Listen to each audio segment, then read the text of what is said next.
The Prophet ﷺ said, if a person who's afflicted by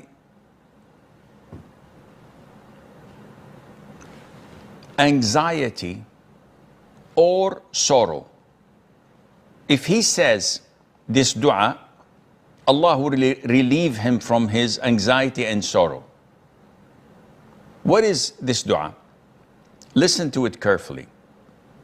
O Allah, I am your slave, the son of your slave, the son of your female slave.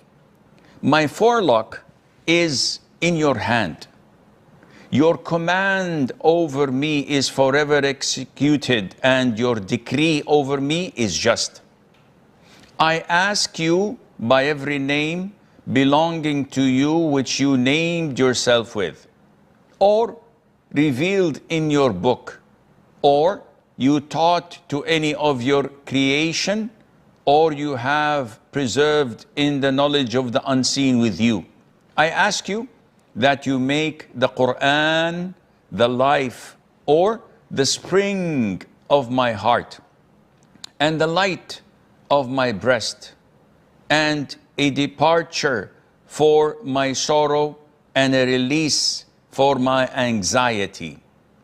If someone makes this dua, Allah Azza wa Jal, the Almighty, will take away his sorrow and grief and give him in their stead, he will give him joy.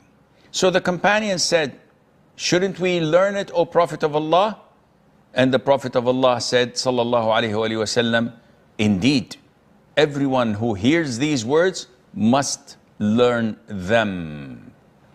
This hadith is quite long, and it is actually loaded. But we don't have enough time to go through it.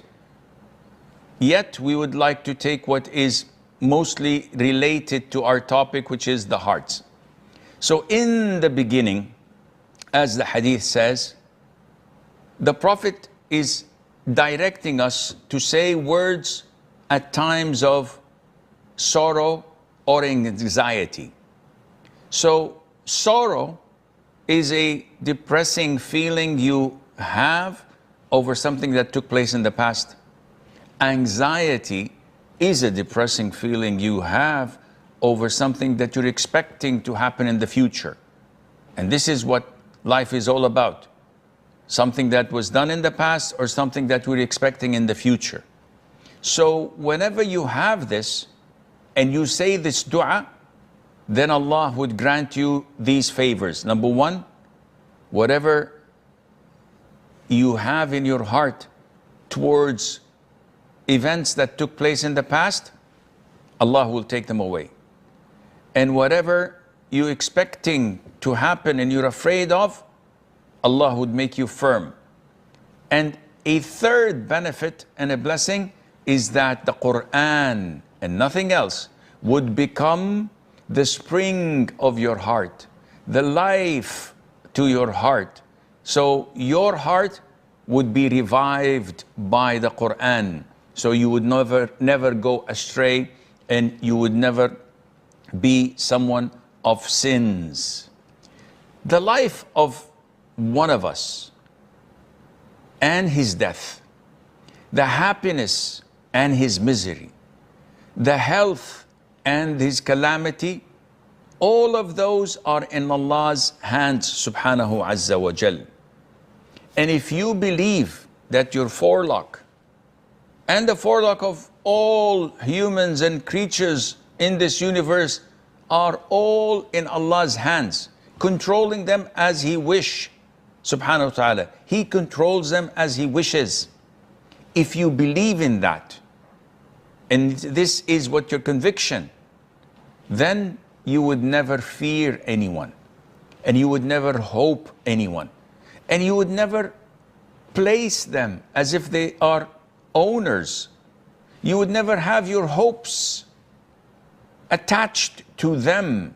Only then your tawheed, your tawakkul and trust and reliance and dependence on Allah, your worship would be solely devoted to Allah Azza wa Jal. So he said, out of confessing his own poverty, his own need, that your command over me is forever executed. This is total submission and surrender.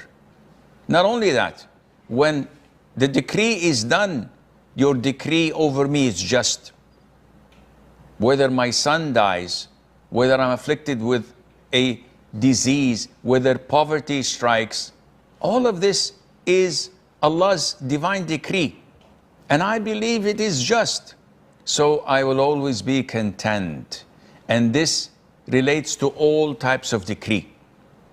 Whether it's health or illness, whether it's wealth or poverty, whether it is things that we desire and find our lusts in, or things that are painful, whether it's death or life, whether it is a calamity or a punishment, all is part of Allah's decree, and we submit and accept that it is fair and just. Then you beg Allah Azza wa Jal by His beautiful names, and you say, I ask you by every name belonging to you. And Allah Azza wa Jal has names that are countless. We can't count them. As per the hadith, Allah has 99 names, 100 minus 1. This does not limit the hadiths of, this does not limit the names of Allah Azza wa Jal to 99. Rather, these 99 names, if we were to understand their meanings, memorize them, implement them in our lives, and worship Allah by them, then they will admit us with the grace of Allah to paradise.